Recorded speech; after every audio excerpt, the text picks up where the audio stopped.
Bienvenue pour ce nouveau numéro de votre capsule Le Mercato sur 13 TV mbokk yi dal leen ak jàmm ci seen Mercato sur 13 TV.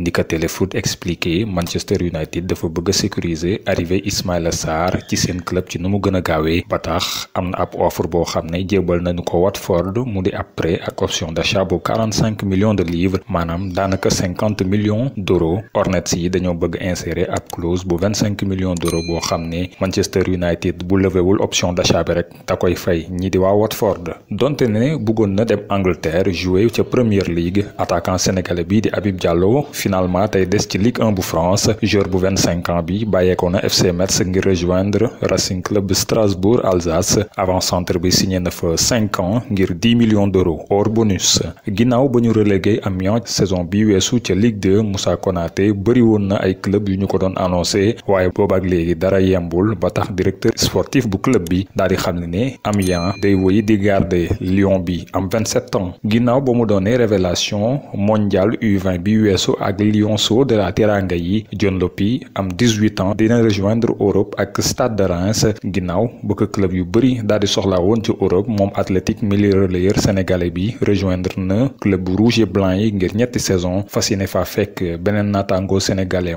di Boulaye Dia. défenseur franco-sénégalais bi di Malang Sarr am 21 ans ginnaaw ba mu jeexalee contrat am ca Nice ci fin saison bi ba léegi mu ngi doon jeexi jaaxa ci ban club lay dem ginnaaw ba ko Chelsea jëndee woon ci fin août bi. FC Porto lañu ko nar a abal champion bu Portugal bi nam attiré arrière central bi ci seen club ba fin saison bi. ginnaaw bi nga xam ne am na ay jamono xawoon nañu teg dossier ci suuf Arsenal dellusiwaat nañu ci mbirum Thomas Partey mi am 27 ans bu ñu sukkandikoo ci Sky Sport ginnaaw bi ñu yàggee convaincre Atlético pour mu wàññi njëg li mu ko bëgg a jaayee Cadena Coppe xamle nañ ne Gunners yi xamal nañu waa Liga ne noppi nañu ngir fay montant clause libératoire bu joueur ghanéen bi toll ci 50 millions d'euros ginnaaw ba ko Dinamo de Kiev abale woon Nice saison 2016-2017 marocain bi di Younes Belhanda ku moyul dina dellusiwaat ak ca Côte d'Azur bu ñu sukkandikoo ci sunuy xibaar jege na loolu ancien clubam bi ci waxtu yi weesu fan yi weesu sax ñu ngi doon wax ne tàmbali woon nañ ay waxtaan ngir ñu transféré ko. Manchester United ñoom trouvé nañ léegi ailier bi leen manqué woon club anglais bi ñu ngi xamle ci ay xibaar ne génne nañu koppar gu takku ngir jënd joueur espoir bu Atalanta Bergame bi di Amad Traoré. Red Devils yi déboursé 25 millions d'euros ak 15 millions d'euros bu bonus italo-malien bi di Amad Traoré dina dem ca Angleterre ci weeru janvier bi ñu jëm ndax ba léegi amagul permis de travail.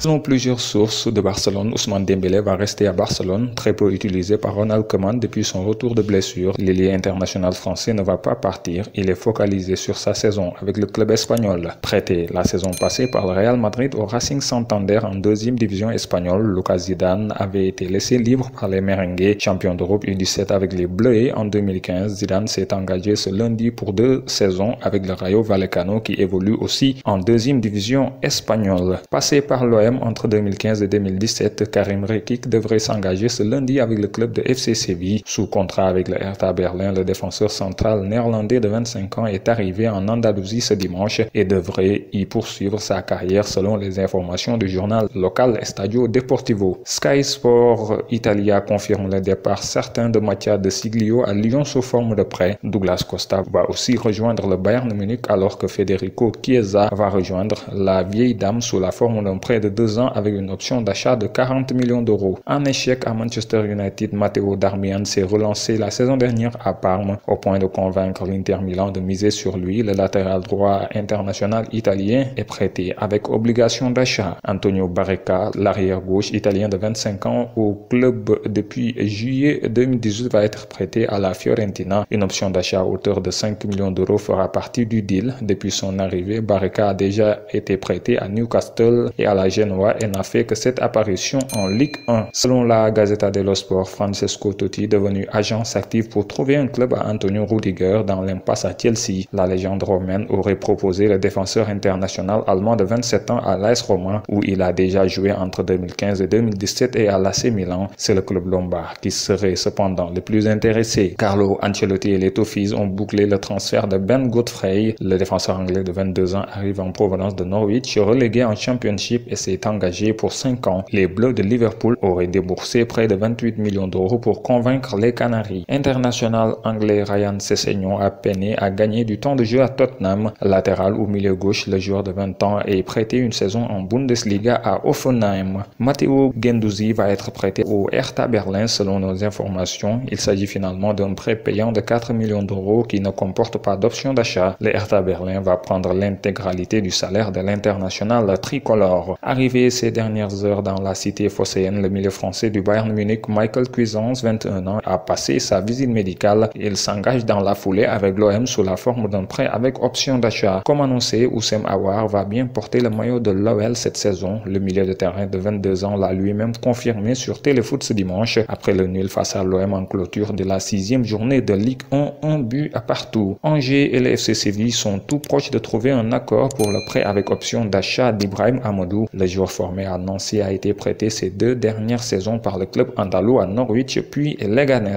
Un temps évoqué du côté du Bayern ou de Leipzig, le champion du monde tricolore Thomas Lemar pourrait finalement rejoindre le FC Porto. À en croire les informations du journal AS, le club portugais apprécierait le milieu offensif de 24 ans. Reste à savoir si les Dragons vont formuler une offre concrète pour l'ancien joueur de Monaco. ñu jeexale ak bonus sport ci rencontre amicale yi nga xam ne équipe nationale bu Sénégal war na ko jouer bi ci njëkk di digganteem ak Maroc ci Rabat. gaynde yu Sénégal yi dugg nañ ci regroupement niki lundi matin ca hôtel Fara. gaynde yi nag sélectionneur national bi Aliou Cissé moo leen dalal. ci fàttali Sadio Mané mi nga xam ne dafa amee coronavirus, Mamadou Loum Ndiaye bu FC Porto moo koy remplacer ci équipe nationale bu Sénégal bi. Mesdames et messieurs, c'était tout pour ce mercato sur 13 TV, très animé en ce dernier jour. Merci de l'avoir suivi. Rendez-vous demain pour un nouveau numéro.